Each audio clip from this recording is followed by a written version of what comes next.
Hola, ¿qué tal? Bienvenidos a la Liga al Día, porque se jugó la séptima jornada del fútbol español que usted disfruta por la pantalla de ESPN Deportes, y los tres equipos grandes de España, esos que seguimos entre ceja y ceja, ganaron. Vamos a hablar de los tres con Moisés Llorens, con Rodrigo Fáez. Yo soy Carolina Guillén y esto es el menú del día. Remontada en Oviedo para el Barça de Lewandowski. Y sí, se viene el derbi madrileño. Xabi Alonso se prepara y Julián Álvarez avisa. Vaya el resultado colchonero. Y Sergio Ramos a lo Panenka. Y entonces...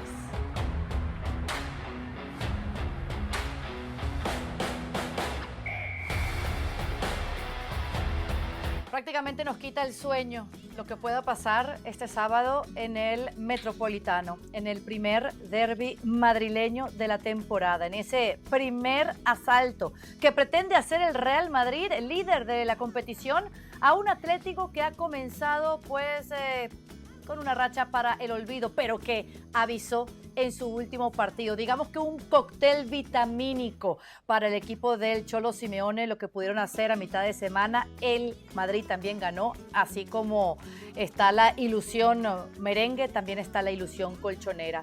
Hay que decir que Xabi Alonso visita el Metropolitano por tercera vez como director técnico. Las dos veces anteriores había sido con el Bayer Leverkusen, empató uno y perdió el otro. Así que les pregunto, ¿es este derbi el verdadero examen para el nuevo director técnico del Real Madrid? Arranco contigo, Rodrigo.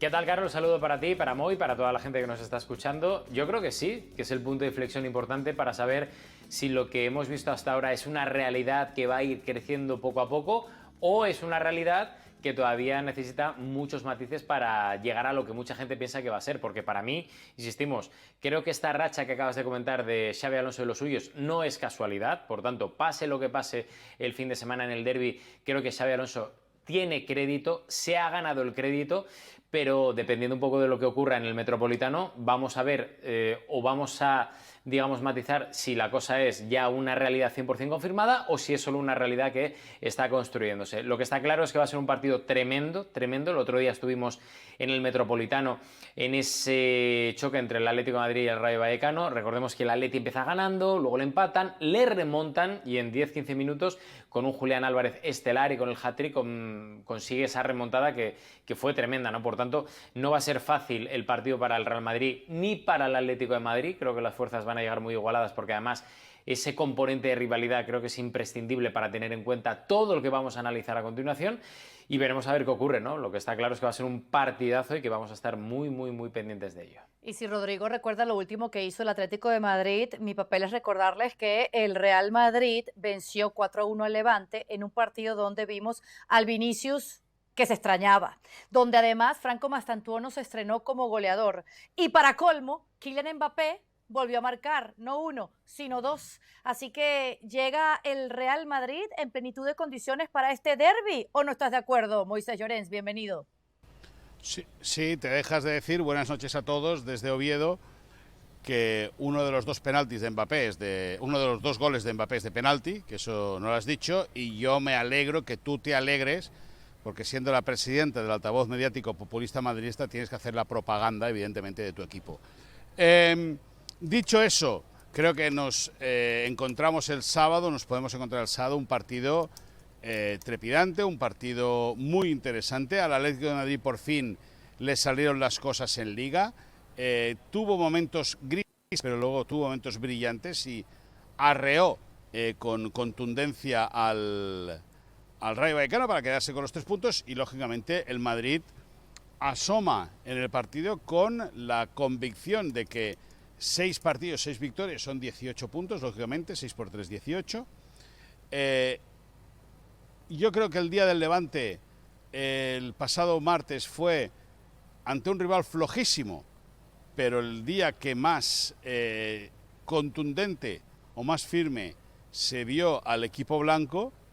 Y luego, lógicamente, es un examen importante, ya no solo para Xabi Alonso, ni para Mbappé, ni para Huijsen, ni para Carreras. El examen importante va a ser para Vinicius, al cual desde Madrid hay días que lo quieren reventar, lo quieren vender y quieren que se vaya, y luego hay días que parece que tenga que volver a votarse para que pueda ganar el Balón de Oro. El otro día hizo un gol sensacional, un gol estratosférico, un gol de Romario, y ahora vamos a ver si es capaz él de poder mantener esa línea en la cual evidentemente convenció a mucho Madrid. Ahí ya empezó Moisés metiéndole presión a Vinicius. ¿Así tiene que ser la cosa, Rodrigo Fáez? Porque algo de razón tiene Moy. No, está claro, está claro. O sea, y yo estoy de acuerdo en que, por ejemplo, el entorno, hay días que parece que odia a Vinicius y hay días que parece que le adora, ¿no? Y va a depender todo. Esto es como al final, ¿qué va a ocurrir en la serie o en la película? Pues dependerá de si renueva o no. Si renueva, será Dios, y si no renueva, pues por parte del entorno, seguramente dirigido por parte del club, veremos a ver qué opinan, ¿no? Y eso es una realidad tremenda que hay en el Real Madrid, que seguramente pues, son cosas que el club debería de arreglar. Dicho lo cual, a mí Vinicius me parece, y lo he dicho siempre, un jugadorazo. Me parece un jugadorazo tremendo. Me parece que necesita muy poco para hacer muchísimo daño. Está claro que no está en su mejor momento, porque lo hemos dicho, lo hemos comentado. Creo que necesita esa confianza, esa constancia, esa regularidad para volver a ser el Vinicius de hace unos meses, y que en ese punto de inflexión que fue el Balón de Oro da la sensación de que se desvaneció, ha ido intentando, pues me acuerdo de la remontada contra el Borussia Dortmund, que él se echó el equipo a la espalda, algún chispazo de vez en cuando que consigue, como por ejemplo el otro día el golazo tremendo contra el Levante, que está claro que demuestra lo que os estoy contando, es decir, que es un jugadorazo tremendo de una calidad galáctica, pero que no tiene esa constancia, esa frescura, ese uno contra uno, ese regate, no le salen las cosas como antes, y eso es una obviedad también. Por tanto, veremos a ver cómo lo soluciona Xabi Alonso, cómo lo soluciona el propio Vinicius, pero Vinicius, para mí, dentro de las dudas que está sembrando en estos últimos meses, creo que de cara al futuro estoy seguro que va a demostrar lo que es un grandísimo jugador. Y por eso está en el radar, para que vuelva a lucirse en este partido en el Metropolitano, especialmente en este derbi, Rodrigo. Pero Vinicius en ese partido ante el Levante, podemos decir, brilló, pero el mejor en la cancha terminó volviendo a ser Kylian Mbappé, porque provocó un penalti que fue el 1-3 y 2 minutos después marcó el 1-4, con el que se acabó el partido. Es decir, vimos un gran partido de Vinicius, que está de regreso el brasileño, pero que termina pesando más Mbappé por esto de la Mbappé dependencia de cara al arco que tiene el Real Madrid. ¿Estamos de acuerdo? Sí, al final es lo que te digo, que yo puedo entender que sobre todo mucha gente en el Real Madrid tenga dudas, ¿no? Cuando llega Mbappé y aterriza el jugador francés con la figura de Vinicius, Mbappé, ¿quién va a ser el líder? A ver, Mbappé, estamos viendo lo que está haciendo. Y ya no solo esta temporada, que da la sensación de que esta temporada se ha creído lo que a final de la temporada pasada empezó a atisbar. Recuerdo el partido que se marcó contra el FC Barcelona en el Clásico, en Montjuïc, que Mbappé dijo, aquí estoy, he venido a triunfar y no es que me da igual lo que tenga adelante, que voy a intentar conseguirlo. Se tomó ese descanso normal de vacaciones en verano después del Mundial de Clubes, y da la sensación como que ha pensado, ha analizado y encima está actuando de la mejor manera posible. Para mí, a día de hoy, creo que a nadie se le escapa que Kylian Mbappé es el jugador franquicia del Real Madrid. A nadie se le escapa, más allá de que hayan fichado bien en el resto de líneas para reforzar un equipo que necesitaba mejorar a muchos niveles, pero es que Mbappé se ha disfrazado de líder, se cree ser el líder y se ha quitado esa careta que al principio tenía de timidez, de llegar el último, de no molestar, de intentar sumar y ser uno más, y se ha dado cuenta, creo, de lo que para mí es imprescindible, que no es uno más. Mbappé no es uno más. Mbappé es el jugador franquicia del Real Madrid, es el hombre gol, da igual que le metas en banda, que le metas como delantero centro, que le metas un poco más retrasado, es el jugador más importante del Real Madrid a día de hoy. Y si, por ejemplo, Vinicius quiere llegar a ser Mbappé, tiene que trabajar muchísimo, porque Vinicius ha sido capaz de ser el Mbappé, digamos, del Real Madrid en otras campañas. Es posible que lo haga, veremos a ver, pero de momento, a día de hoy, creo que no resiste ni un análisis el hecho de que Mbappé sea el número uno del Real Madrid, ¿no? Moy, el Real Madrid no le gana al Atlético por Liga desde septiembre de 2022. ¿Tú crees que podrá y cómo podrá hacerlo, poner fin a esa mala racha este sábado? Hombre, yo espero que no. Yo espero que gane el Atlético de Madrid para ponerle suquillo a la competición, lógicamente. Es decir, y recuerdo, si no recuerdo mal, la última vez que jugaron un derbi a las 4:15 siendo el Atlético de Madrid local, le metió 4-0 el Atlético de Madrid al Real Madrid. Lógicamente eso es una estadística estúpida porque nada tiene que ver aquello con lo de ahora. Pero si hay buena actitud por parte de los dos equipos, creo que vamos a ver uno de los mejores partidos, al menos pasionalmente hablando, de los que nos podemos encontrar en el concierto europeo. Para mí al Atlético de Madrid le cambia la mentalidad y le cambia el partido, el plan completamente con la remontada de ayer ante el Rayo Vallecano, puesto que si hubiese consumado la derrota, las dudas hubiesen sido importantes, pero esa victoria, lógicamente, con un triunfo todo es mucho más fácil, todo es mucho más llevadero. Y lógicamente la reacción de Julián con ese hat-trick al inicio de temporada, algo raro, pues lógicamente le pone en solfa al futbolista argentino, que ha encontrado en Nico González un buen apoyo, y lógicamente el Cholo lleva trabajando al equipo desde hace mucho tiempo y los resultados se tienen que empezar a llegar ya en serio. Claro, es que por eso yo decía lo del cóctel vitamínico, Rodrigo, de lo que significó esa gran victoria, esa forma de remontar del Atlético, el ver además al Cholo Simeone en la cancha después del partido, los abrazos con sus jugadores, con Julián Álvarez, especialmente después de lo que había pasado entre jugador y técnico el fin de semana en Mallorca. Sí, pero fíjate que el propio jugador, cuando tuvimos la oportunidad de entrevistarle después del partido, quiso tomar él mismo la palabra para decir, oye, mira, desde la televisión en la que supuestamente me cazaron, diciendo siempre a mí. Y bueno, sí, lo hemos cazado allí a Rodrigo con un temita técnico, pero eso es lo que se espera, ¿no? Del Atlético de Madrid. ¿Estás de regreso, Rodri? Vamos. Sí, estamos de ¿En qué regreso. quedamos? Pero bueno, rápidamente lo que te decía es que Julián llega al derbi de una forma tremenda, enchufadísimo y sobre todo a nivel psicológico siendo el líder del Atlético de Madrid. Correcto. Pero sin ánimos de todavía hablar del Atlético, para ti, ¿qué va a ser clave de este Real Madrid para que rompa esa racha, Rodri, que tiene de no poderle ganar al Atlético en Liga? Pues que esté bien en las áreas. Para mí eso es clave porque el hecho de que Julián poco a poco esté recuperando su mejor versión, a mí me tranquiliza mucho, pero el hecho de que atrás siga haciendo aguas a todos los niveles es una de las cosas que creo que Simeone ahora mismo está muy pendiente de ello para intentar evitarlo, ¿no? Y lo importante que va a ser un primer derbi madrileño con Xabi Alonso en el banquillo. Es una nueva era para el Real Madrid y ahora lo que ellos aspiran es comenzarla con el pie derecho, venciendo en el derbi madrileño. Por supuesto que Simeone espera un gran partido y casi que no podrá dormir hasta que llegue este sábado por la tarde.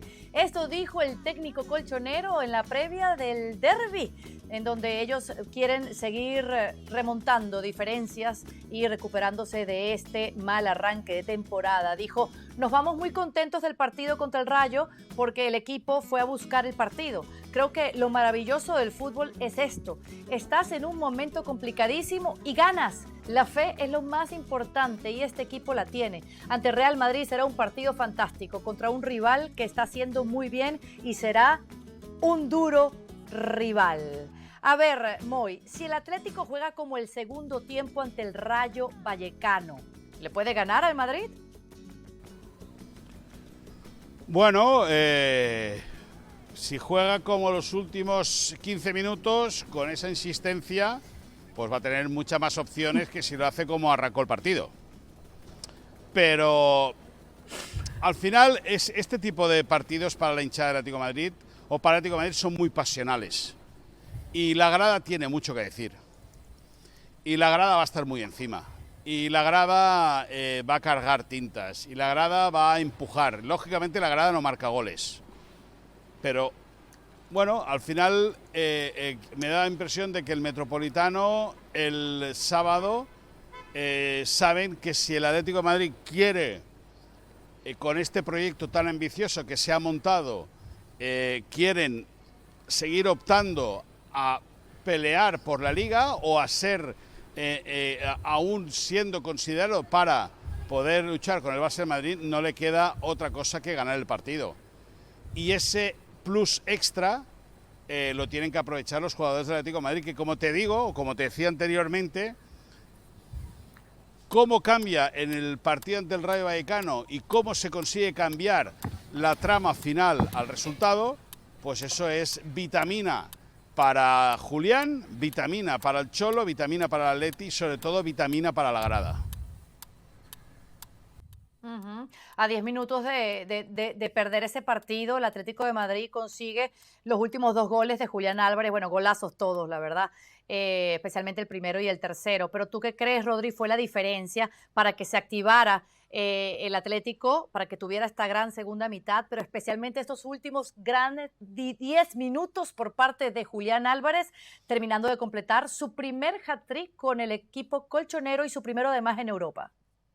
Para mí la clave, Caro, fue sobre todo en el momento en el que el Rayo se pone 1-2 en el marcador, el hecho de que casi al instante, jugada y media, el Atleti empate, porque si no, estoy seguro que la victoria se hubiera ido para Vallecas, segurísimo. Y luego aparte, creo que la clave es Julián Álvarez. O sea, Julián Álvarez es un jugador fundamental, diferencial en el Atlético de Madrid. El propio Cholo nos decía después del partido, cuando estábamos en directo entrevistándole, decía una cosa que además creo que le salía del corazón, pero tiene un sentido común tremendo, ¿no? Cuando dice, a Julián hay que cuidarlo para que se quede muchas temporadas en el Atlético de Madrid, porque Julián es el mejor jugador del equipo a día de hoy. Y recordemos que estamos hablando de un equipo que tiene a Thiago Almada, que tiene al propio Griezmann, que por mucho que esté con la flecha hacia abajo, es una de las leyendas más importantes del Atlético de Madrid en su historia. O sea, no es casualidad que de repente el Cholo diga, ha metido hat-trick, 3 goles, Julián Álvarez en una noche en la que seguramente ni él ni el equipo estuvo de la mejor forma posible, pero esto es algo que está al alcance de muy pocos. Por tanto, yo creo que al final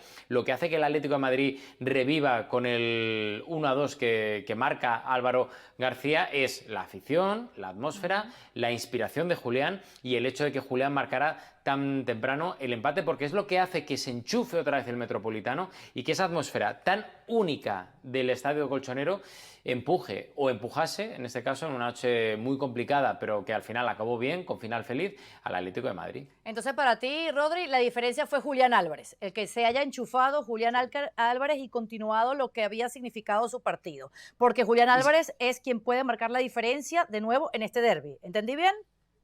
Para mí sí, o sea, por parte del Atlético de Madrid, para mí sí, porque Griezmann no está bien, Sorloth no voy ni a mencionarlo, porque es obvio que es un jugador con la vitola de suplente, pero es que Julián Álvarez el otro día, yo se lo preguntaba tanto a Cholo como a Julián, digo, es que se ha disfrazado de Messi, y cuando digo lo de Messi, sé que es una comparación muy complicada, pero en el partido en el que estamos viendo ahora mismo las estadísticas, 90 minutos, 3 goles, 51 toques, pases precisos, 26 de 29, es decir, 90% de acierto en pases, es que de verdad, y más allá de los duelos ganados o perdidos, es que marca 3 goles en un partido en el que el Atlético de Madrid, y lo comentaba Mario Suárez, no fue el mejor partido del Atlético de Madrid de la temporada a nivel de juego. Y ahí está, en el momento más complicado, más difícil, que estamos hablando de puerta grande o enfermería, este señor consigue lo que consigue con un golazo tremendo, que es el tercero, que dices tú, ¿dónde va? ¿Qué hace? Pero es que se vistió de Messi. Claro que se vistió de Messi, ahí está Moisés Llorens que intenta llamarlo, no sé qué sucede, Moy, pero dime, no. El Real Madrid está en estado de alerta con esta explosión de Julián Álvarez justo en el partido previo al derbi. Bueno, no es una buena noticia para el Madrid, pero lógicamente tampoco es una buena noticia para el Atlético de Madrid el estado de Mbappé. Al final uno compensa al otro. Y lógicamente Mbappé está en un estado de gracia y de forma magnífico y tremendo, es decir, está como para que sea, para asustar a cualquiera. Ahora, Julián, que creo que había marcado un gol en lo que iba de campeonato, que falló un penalti el final de semana pasado en Mallorca, bueno, el hecho de que haya reaccionado o que haya visto que el esfuerzo depositado el pasado miércoles en su estadio tuviera la recompensa del hat-trick, pues evidentemente eso ayuda a cualquiera. Y para el Atlético de Madrid es muy buena noticia que Julián haya reaccionado. Para el Real Madrid, por supuesto, que Mbappé siga tirando es algo sensacional.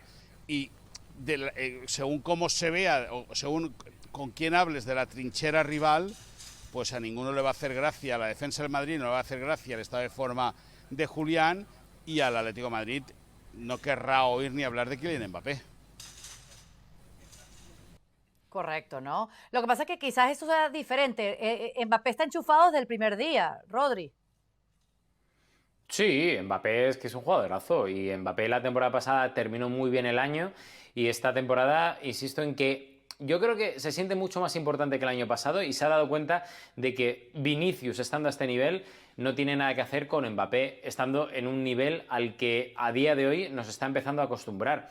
Por tanto, Mbappé dice, bueno, si este señor no está a la altura de hace 2 o 3 temporadas, aquí estoy yo, porque esto es un juego de equipo, pero también es un juego individual y ahí es donde él precisamente dice, quiero dar ese pasito hacia adelante para mostrarle al mundo que puedo ser más que válido para ganar una Champions, más que válido para ayudar al Real Madrid a volver a conseguir el máximo trofeo europeo y sobre todo también por el tema del Balón de Oro, que venimos de una semana en la que se ha hablado mucho de Lamine Yamal, se ha hablado muchísimo de Ousmane Dembélé, de Vitinha, pero Mbappé ha dicho, cuidado, que yo no he podido ir ni a la gala, por lo que sea, etcétera, cualquier excusa es buena para digamos, escurrir el bulto, pero al final es que Mbappé quiere un Balón de Oro, Mbappé quiere una Champions League, la misma que no ha podido conseguir con el Paris Saint-Germain, pero que se necesita reivindicar y tiene clarísimo que esta temporada tiene que ser la temporada del cambio a nivel individual y a nivel colectivo. Por eso creo que es un momento importantísimo para él y es un escaparate tremendo el hecho de poder ser importante, al igual que Julián para el Atleti, pues él para el Real Madrid, decir, oye, quiero reivindicarme en un campo tan importante, ¿no? Bueno, y qué mejor escenario que hacerlo, intentarlo este sábado en el Derbi Metropolitano. Rapidito, hubo un cambio, hablando de cambios, en la rutina previa al partido del Atlético de Madrid, es decir, se han encerrado prácticamente en el Metropolitano. ¿Tienes alguna información al respecto?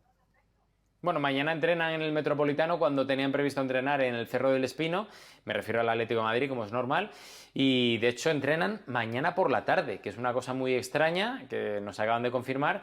Bueno, veremos a ver cuál es el objetivo del Cholo para ellos, si es hacer un búnker, aislar a los jugadores, pero lo que está claro es que es algo diferente y que no es muy habitual, porque lo normal hubiera sido entrenar por la mañana al Cerro del Espino, que la convocatoria de prensa y la rueda de Simeone fuera en el Cerro del Espino, es decir, Ciudad Deportiva del Atleti, pero ha cambiado todos los planes, ¿no?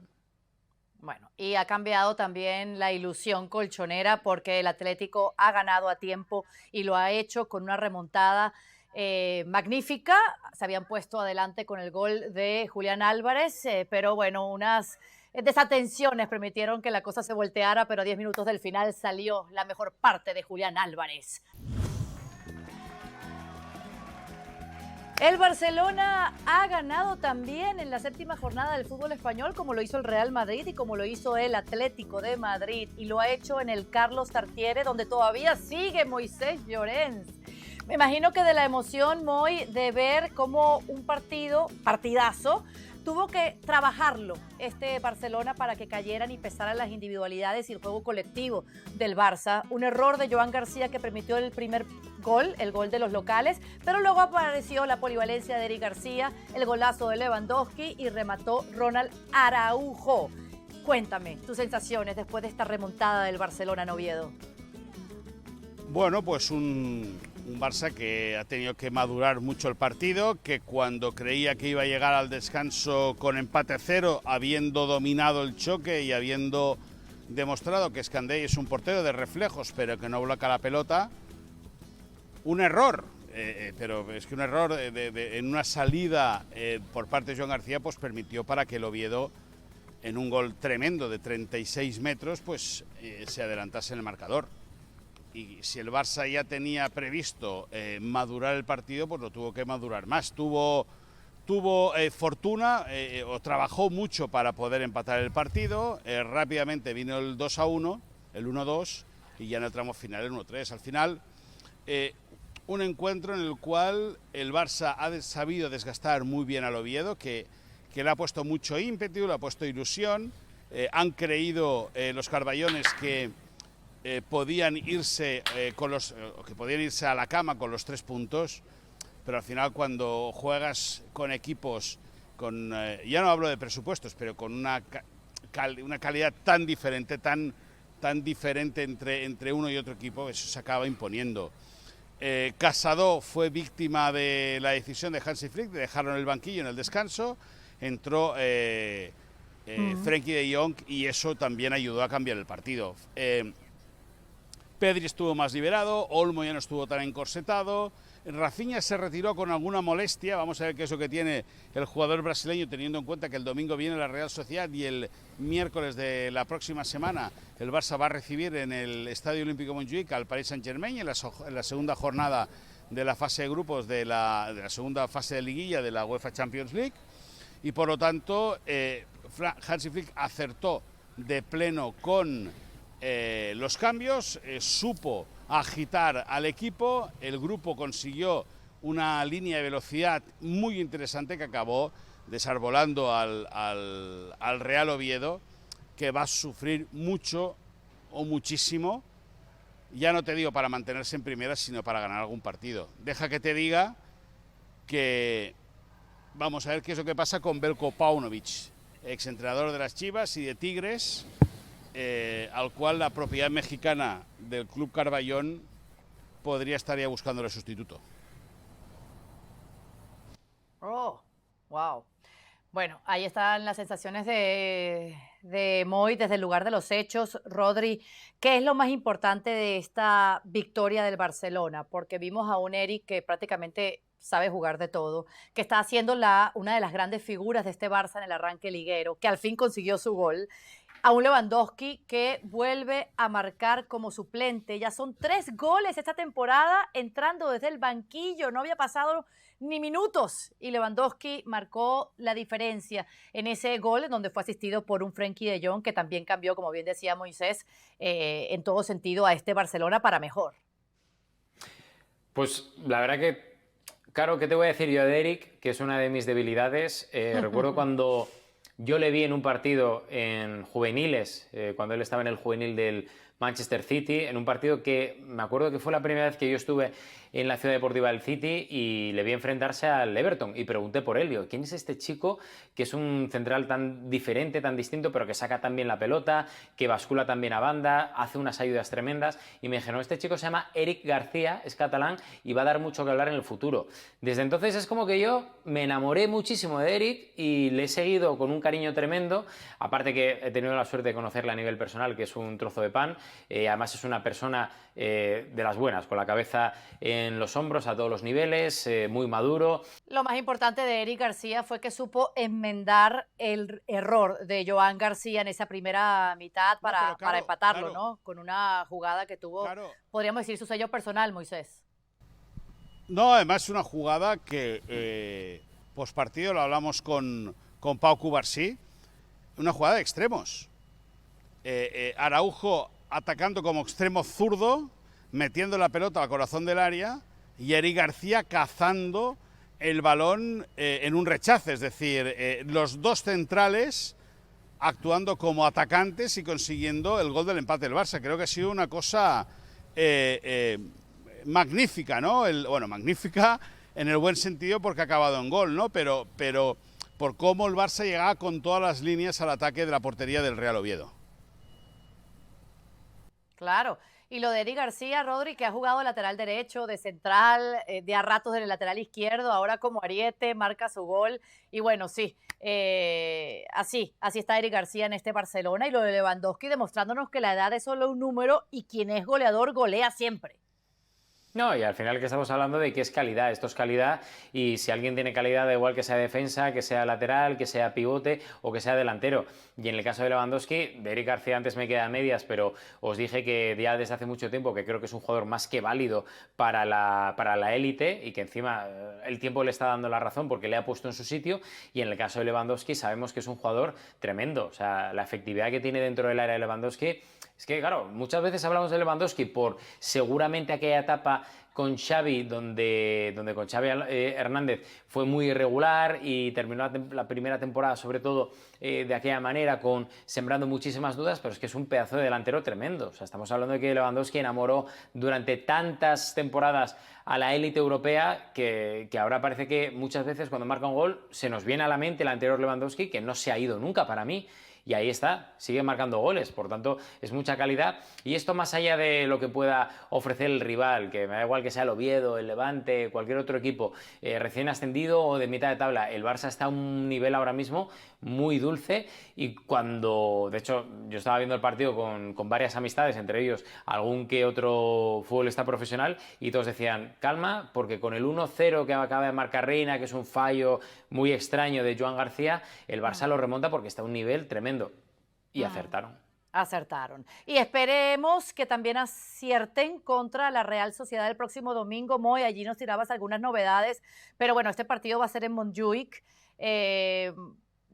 ¿Ya sabes de memoria el 11 con este gran fondo de armario que tiene Flick para este partido, entendiendo lo que se juega mitad de semana, donde creo que todo está vendido ya, ¿no? Para el Paris Saint-Germain. Sí, vienen dos partidos muy apasionantes, la Real Sociedad y posteriormente el Paris Saint-Germain, pero las alineaciones a día de hoy van caras en el Barça. Alejandro Valde podría reaparecer unos minutos para ver si lo hace y realmente juega media hora, podría ser titular ante el Paris Saint-Germain, pero antes del PSG, lógicamente viene la Real, que ganó el último partido ante el Mallorca en la tarde de ayer, y que lógicamente eso ha revitalizado la esperanza de una Real Sociedad que cambia de entrenador, que agarra el técnico que tenía el curso anterior, el filial, lo mete en el primer equipo, que ha jugado bien al fútbol, que no ha tenido resultados, y que lógicamente esa victoria ante el Mallorca va a hacer que llegue a Barcelona pues esperanzada de que Oyarzábal y compañía puedan liar el taco. El Barça, bueno, pues a las bajas ya conocidas de Gavi, de Fermín, vamos a ver qué es lo que pasa ahora con Rafinha, si tiene para muchos, si no tiene para nada. Mañana, como te decía anteriormente, jornada de recuperación, sesión de recuperación. Lógicamente, el ambiente en el vestuario es muy bueno después de haber remontado otra vez el resultado, y con todo, ante la Real, intensidad, y ante el Paris Saint-Germain a darlo todo. Por supuesto. Ojo, ¿y Lamine Yamal para cuándo? ¿Estaría para este partido del domingo o lo van a reservar para el partido de Champions? Bueno, vamos a ver. Él ya ha empezado a hacer trabajo en césped, pero no se ha incorporado al grupo, y esa es una mala señal teniendo en cuenta que mañana es viernes y el partido es el domingo. Vamos a ver si le permiten, si no juega el domingo, si está para la previa ante el Paris Saint-Germain, y entonces sí que podría participar la última media hora ante el conjunto francés. Ese es el objetivo que se marcaron en el vestuario, pero las lesiones de Pubi son muy traicioneras, son muy dolorosas para los futbolistas, son costosas en el esfuerzo para tratar de calmar y eliminar el dolor, y lógicamente eso es lo que va a acabar dirigiendo la reaparición de Lamine Yamal, que lógicamente él quiere jugar, pero no tiene autorización aún médica para poder hacerlo. Claro. Ahora, Rodrigo, yo creo que llevamos las cuentas de cuántos partidos han estado sin él y cuántos resultados positivos. Es decir, ¿hay algún drama de que Lamine Yamal no esté ante la Real Sociedad o ante el Paris Saint-Germain?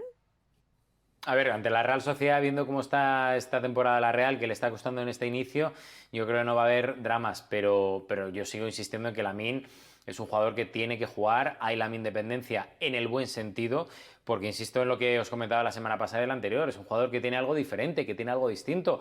Eso no lo tiene Rafinha, con todos los respetos y con el buen rendimiento que está dando el brasileño, pero eso tampoco lo tiene Rashford, que no está aterrizando mal del todo en Can Barça, pero eso Lamine lo tiene y el resto no lo tiene. Por lo tanto, para mí Lamine, jugador franquicia sin ningún tipo de duda en el FC Barcelona, que aún así se está reponiendo muy bien a la baja de su jugador más importante, pero yo creo que Lamine es un jugador al que siempre echas en falta, porque hay momentos donde dices tú, ¿dónde está la magia de alguien, el toque diferente, el tipo que arrastra a más de la mitad de la defensa rival para dejar huecos libres, para intentar buscar ese hueco donde no lo hay, para el disparo al palo largo donde sabe el portero que va a ir pero que nunca va a llegar? O sea, eso es Lamine Yamal, el gol que marca, la asistencia que mete y sobre todo la magia que él tiene, y por eso precisamente creo que es un jugador imprescindible y que para mí se le sigue echando de menos. Da igual que juegues contra la Real en horas bajas, contra el Paris Saint-Germain, que es un partido en el que yo estoy segurísimo que a él le interesaría llegar muchísimo por el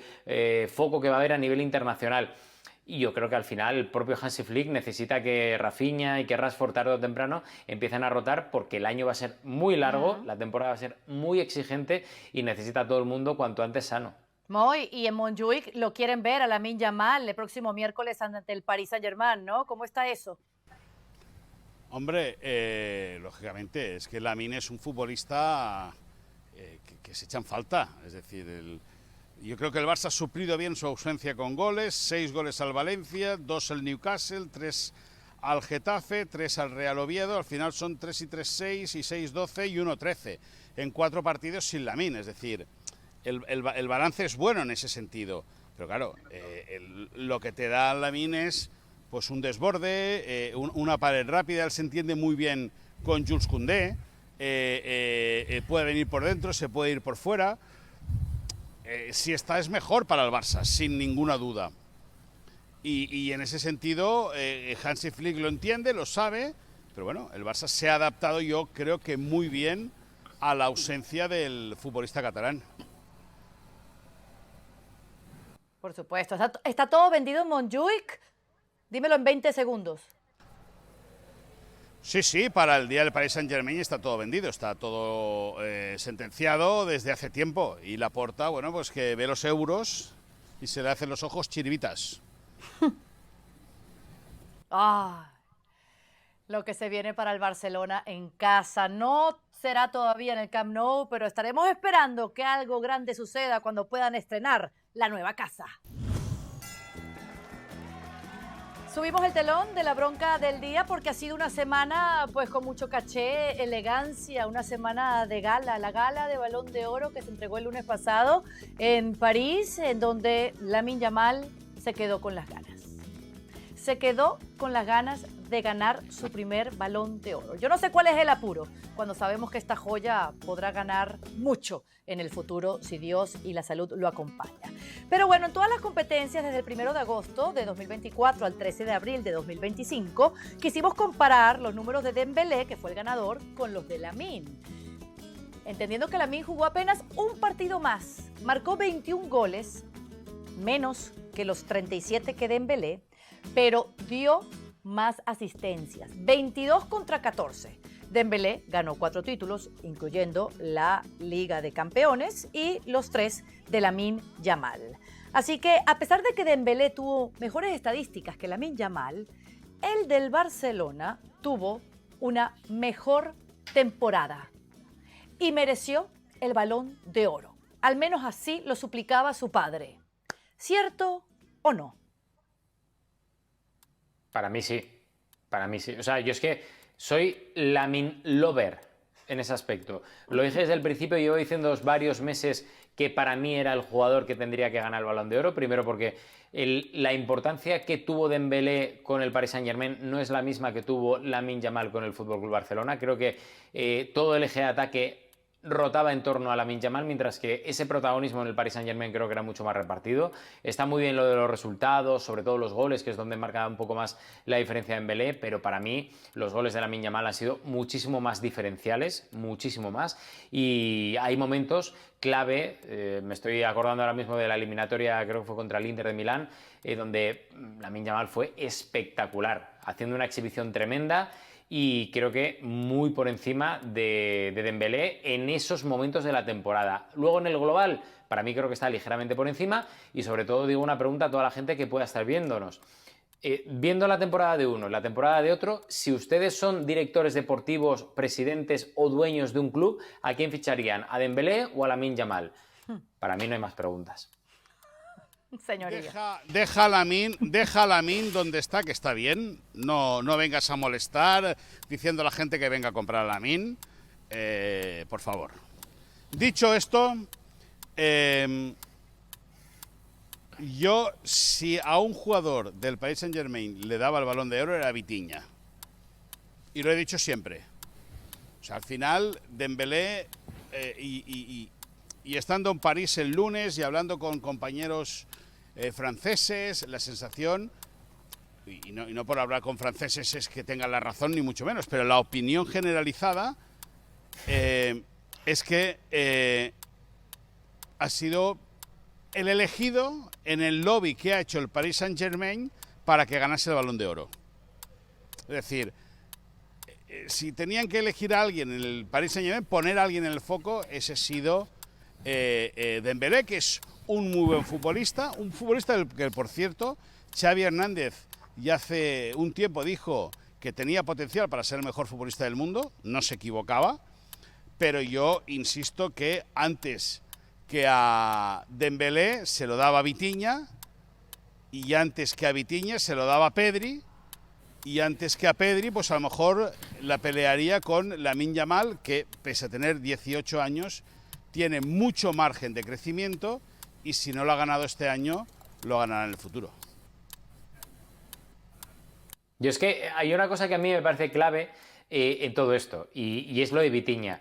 Si el protagonismo, y ya no es porque lo digan los amigos franceses de Moy, sino que es una cosa muy obvia, si el protagonismo del mejor jugador del Paris Saint-Germain está discutido entre Dembélé y Vitinha, ¿qué narices estamos haciendo comparando a Dembélé con Lamine Yamal? Es que, sinceramente, o sea, me parece un debate que desde el inicio, para mí, entiendo la posible rivalidad que pueden hacer desde Francia para que la gente estuviera un poco más enganchada hasta el final, etcétera, en una gala que, por cierto, fue interminable. Pero es que, insisto, si la gente no tiene claro quién fue el mejor jugador del mejor equipo de la temporada, y mucha gente, sobre todo los que saben de fútbol, ponen a Vitinha por encima de Dembélé, ¿qué debate queréis? Pero tú estás de acuerdo que Vitinha es mejor que Dembélé, Bueno, ¿o no? Sí, para mí sí, estoy de acuerdo contigo. Vale. O por lo menos que fue muy determinante su aporte en lo que logró el Paris Saint-Germain, No, especialmente en esa final en Múnich. Pero claro, perdona que te corte, pero al final el tema es que el Paris Saint-Germain tenía que colocar una pieza, una figura, para que se llevase el foco, para que el lobby del fútbol votase un jugador del Paris Saint-Germain, y el Paris Saint-Germain decidió que la figura era Dembélé, y ya está. Claro. ¿Y quién iba a pensarlo, no, Moisés? Que Dembélé, jugador francés, iba a ganar un Balón de Oro primero que Kylian Mbappé. Bueno, son dos parisinos del norte, de zonas humildes, pero bueno, sí es verdad que quién le iba a decir a Kylian Mbappé que Ousmane Dembélé ganaría antes una Champions y un Balón de Oro antes que él. Rodri, eso es lo que hace más impresionante esta historia, ¿no? El ver cómo sale del Barcelona Dembélé en medio de inconsistencia, de lesiones, lo transforma a Luis Enrique y lo convierte en un ganador del Balón de Oro. ¿Ah? Estas cosas solo pasan en el mundo de fantasía, en el mundo del fútbol. No, un momento, claro, o darle la vuelta a la película. O sea, tú haces que se transforme el ratón en un caballo o aquello en una calabaza. Pero a lo mejor lo que no le ha venido bien a Mbappé es dejar París para ir a Madrid. Esa es otra lectura. Ya sé que tú como presidenta no la vas a buscar. Sí, pero lo que parece perfecto fue que haya salido del Paris Saint-Germain para que el Paris Saint-Germain pudiese ganar en grande. Eso se ve a leguas. Bueno, eso no hay que ponerle muchas trabas. Igual la diferencia para mí es que Dembélé se puso en manos de Luis Enrique y Mbappé igual en su día no quiso, ¿eh? Claro. Bueno, esa también, pero a lo mejor con su salida el que ganó es el Paris Saint-Germain. Yo lo que creo aquí es que Luis Enrique, o que Dembélé escuchó mejor a Luis Enrique. O sea, porque quien toma consejo llega viejo. ¿Sí o no, Rodrigo Fáez? Hombre, claro, pero a ver, es que hay que ponderar una cosa de vez en cuando, ¿eh? Que estamos hablando de que Luis Enrique recibió el premio al mejor entrenador del mundo. Y eso también creo que fortalece la figura de Luis Enrique, que es un pedazo de entrenador de los pies a la cabeza, que sabe muchísimo, que seguramente es el mejor entrenador del mundo a día de hoy. Con mucho respeto a Pep Guardiola, para mí, pero que son de la misma escuela al final, y que eso al final hace que Dembélé dijo, oye, que este tío igual sabe mucho, igual me tengo que poner en sus manos para intentar no ganar el Balón de Oro, pero ser alguien importante, y lo ha conseguido, por tanto, oye, chapó, sombrerazo, me alegro por Dembélé, que es buen chaval, ha cambiado muchísimo, pero bueno, yo sigo con la pedrada de que Lamine Yamal es mejor y será mejor. Ahí en está. París, en Bueno, el Teatro la bronca Châtelet, llega hasta en aquí. ese- Moisés, ¿me lo cuentas después? Y vamos, porque en lo que fue la 10ª jornada de la apertura de la Liga MX, Monterrey visitó a Toluca en el Nemesio 10. Monterrey iba ganando por 1 gol y hubo un penal que fue Sergio Ramos a cobrarlo. Claro, el turco Mohamed ya le había dicho a su portero, Hugo González, lo había advertido, que quizás Ramos intentaría un penal a lo Panenka. Y bueno, le hizo caso, su tiro fue detenido fácilmente. El portero apenas se movió, atrapó la pelota y Sergio Ramos falló su primer penal en la Liga MX. Después de anotar en sus primeros 2 intentos. Después de eso fue como que el escalabro. Se cayó el mundo. Monterrey encajó 6 goles en un partido de Liga MX por primera vez desde hacía muchísimo tiempo. Bueno, yo imagino, Moisés, que tú buscaste la imagen porque querías ver cómo cobró Sergio Ramos este penal, ¿no? No, no la busqué, me la encontré. El algoritmo me tiene controlado y me la puso en la red X. Y Ramos hizo el ridículo. No se puede vacilar siempre, es decir, tú puedes tener esa manera de ejecutar y seguro que Sergio Ramos, seguro no, los ejecuta muy bien. Es verdad que contra el Bayern de Múnich, en una semifinal de la Copa de Europa, mandó la pelota fuera del Bernabéu. Pero es verdad que es un tipo bastante seguro con el balón parado.